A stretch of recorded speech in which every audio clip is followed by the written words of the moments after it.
آج سے 10 دن کے بعد انشاءاللہ رمضان المبارک کا آغاز ہوگا، اور رمضان المبارک جو ہے یہ اللہ تعالیٰ کی بے شمار بڑی برکتوں والا جو ہے وہ مہینہ ہے، اور یہ وہ مہینہ ہے جس میں اللہ تعالیٰ نے قرآن کریم کو نازل کیا۔ شہر رمضان الذی انزل فیہ القرآن، جس میں اللہ تعالیٰ نے قرآن کو نازل کیا ہے، یہ وہ مہینہ ہے۔ بدقسمتی کے ساتھ لوگوں نے رمضان المبارک کو، بہت کم ایسے لوگ ہیں جنہوں نے اس مہینے کو ایمان کی حلاوت کا مہینہ سمجھا ہے، ورنہ بہت سارے لوگ جو ہیں وہ روزہ رکھتے ہیں اور اسی معیار اور اسی طرز کے اوپر رکھتے ہیں جس طرح وہ ہر رمضان میں وہ روزے رکھتے آئے، اور عادت کے طور پہ نہ کہ عبادت کے طور پہ۔ کسی چیز کی عادت ہو جانا یہ انسان کی طبیعت اور اس کے مزاج کے اوپر منحصر ہے،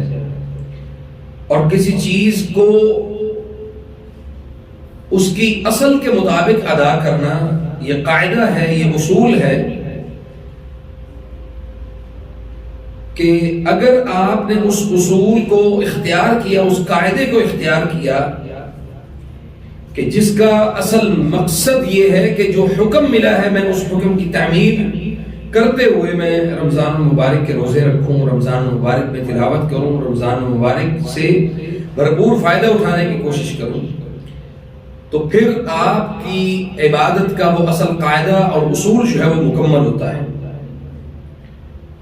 نہ کہ یہ جیسے پچھلے رمضان ہمارے درمیان بہت سارے لوگ موجود تھے، اور اس رمضان میں ہمارے ساتھ موجود نہیں ہیں، وہ دنیا سے جا چکے ہیں۔ بہت سارے لوگ ایسے ہیں جن کو اللہ تعالیٰ نے تقویت دی، قوت دی، اور انہوں نے رمضان مبارک کے روزوں کا اہتمام کیا، اور سبحان اللہ وہ اس رمضان میں ہمارے ساتھ موجود نہیں ہیں۔ تو شہر رمضان الذی انزل فیہ القرآن، انزل فیہ القرآن کا کیا مفہوم ہے کہ قرآن کو اللہ نے صرف نازل نہیں کر دیا، اس کا مقصد بتایا ہے۔ جس طرح تمام عبادات کا مقصد ہے،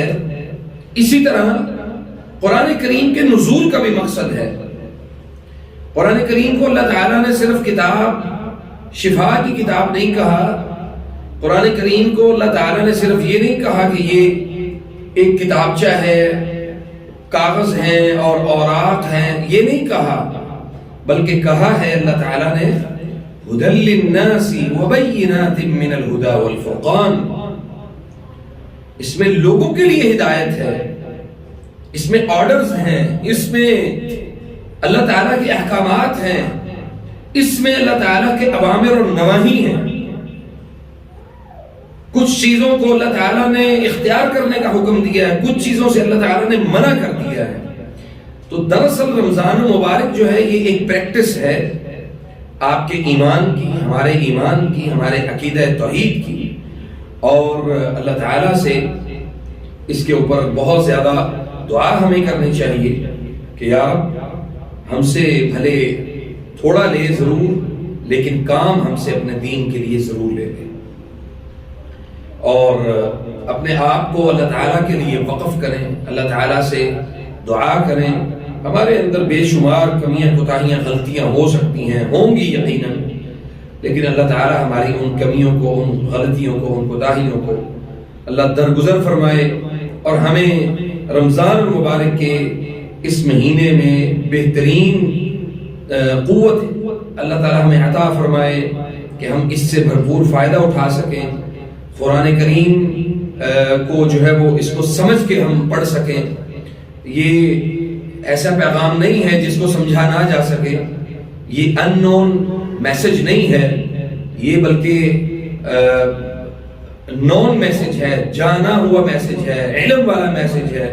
جس میں اللہ تعالیٰ نے میرے اور آپ کے لیے بے شمار احکامات اللہ تعالیٰ نے نازل کیے، اور پھر ہم قرآن پڑھیں اور اللہ سے باتیں نہ کریں تو ہمیں کوئی فائدہ نہیں ہے۔ قرآن پڑھیں، اللہ تعالیٰ سے باتیں کریں، ہم کلام ہوں، ھذا کلام اللہ لیس کلام البشر، یہ کسی انسان کا کلام نہیں ہے، یہ اللہ کا کلام ہے۔ اور اسی طرح اللہ تعالیٰ نے دوسری آیت میں فرمایا کہ یا ایھا الذین آمنوا کتب علیکم الصیام کما کتب علی الذین من قبلکم لعلکم تتقون، تو اے ایمان والو تمہارے اوپر روزے رکھنا فرض کر دیا گیا ہے۔ کیوں فرض کیا ہے؟ اس لیے کہ اس سے پہلی جو امتیں تھیں ان کے اوپر بھی روزے رکھنا جو ہے وہ فرض کر دیا گیا تھا۔ اور اللہ تعالیٰ نے اس میں ہمارے لیے جو احکامات اللہ تعالیٰ نے ہمارے لیے نازل کیے ہیں، یا ایھا الذین آمنوا کتب علیکم الصیام کما کتب علی الذین من قبلکم، ایک چیز ہوتی ہے کمپلسری یعنی سادہ، جس کی ضرورت اگر آپ اس کو پورا کر لیں تو اس کے اوپر آپ کو اجر ہے۔ ایک چیز ہے لازمی کمپلسری جسے کہتے ہیں، وہ چھوڑنے پر اللہ تعالیٰ کے ہاں بہت بڑا جو ہے وہ یعنی کبیرہ گناہوں میں سے ایک وہ گناہ ہے، فرائض کو ترک کر دینا۔ تو یہ کتب علی الذین من قبلکم لعلکم تتقون، تاکہ تم پرہیزگار بن جاؤ، اس لیے میں نے تمہارے اوپر روزے فرض کر دیے۔ تو یہ فرائض ہیں، یہ فرائض ہیں۔ اور ہماری بدقسمتی سے پاکستان یا وہ لوگ جن کو اس رمضان مبارک کی اہمیت کا اندازہ نہیں ہے، یا رمضان مبارک کے روزوں کا اس مہینے کا اندازہ نہیں ہے کہ اس میں اللہ کی رحمتیں کتنی ہیں، اس کی اللہ کی برکتیں کتنی ہیں۔ ابھی آپ دیکھ لیجئے گا بے شمار مہنگائی، بے شمار لوگوں کے رمضان سے پہلے کھانے پینے کے ہاتھ میں تنگی، بڑے بڑے مسائل، لیکن آپ رمضان میں دیکھیے گا ہمارے دسترخوان عام دنوں سے زیادہ بھرے ہوں گے، ہمارے رزق میں اللہ تعالیٰ اتنی وسعت دے دے گا کہ ہمارا تھوڑا جو ہے وہ بہت سارے لوگوں کے لیے کافی ہونا شروع ہو جائے گا، ہمارے کھانوں میں برکت آ جائے گی، دسترخوان میں برکت آ جائے گی، پھلوں میں برکت آ جائے گی۔ تو شکوے اور شکایتیں جو ہیں یہ اپنی لوگوں سے کم کر کے اللہ کی طرف اپنی توجہ زیادہ کریں گے تو انشاءاللہ یہ جو مصیبتیں ہمارے ملک کے اوپر، ہمارے پاکستان کے اوپر، عوام الناس کے اوپر نازل ہوئی ہوئی ہیں، وہ استغفار کی صورت میں ختم ہوں گی، اللہ تعالیٰ کی طرف رجوع کرنے سے ختم ہوں گی، اور اللہ تعالیٰ کے بتائے ہوئے احکامات کے اوپر مکمل چلنے سے اللہ تعالیٰ ان مصیبتوں کو دور کر دے گا انشاءاللہ۔ تو اختصار کے ساتھ انشاءاللہ بسم اللہ بھی رقیہ شروع کرتے ہیں۔ دونوں ہاتھ گھٹنوں پہ رکھیں، اگر کسی نے کوئی تعویذ پہن رکھا ہے تو وہ اتار کے مجھے دے دیں، اندر پہنچا دیں، اور کوئی کڑا، کوئی چھلا، کوئی تعویذ، کوئی پرس کے اندر موجود ہے تو وہ نکال کے مجھے دے دیں۔ جزاکم اللہ خیر۔ دونوں ہاتھ گھٹنوں پہ رکھیں گے، آنکھیں بند کریں گے، توجہ سے تلاوت کو سنیں گے انشاءاللہ۔ وعلیکم السلام۔ ابھی رقیہ کریں گے پہلے۔ یہ دم کروا کے پہنا تھا، یہ ویسے ہی پہنا، یہ لو ہے۔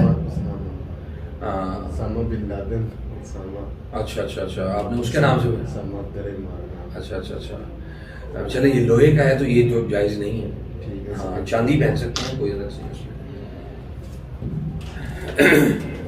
بسم اللہ الرحمن الرحیم۔ اللهم ابسط علينا من بركاتك ورحمتك وفضلك ورزقك ربنا الله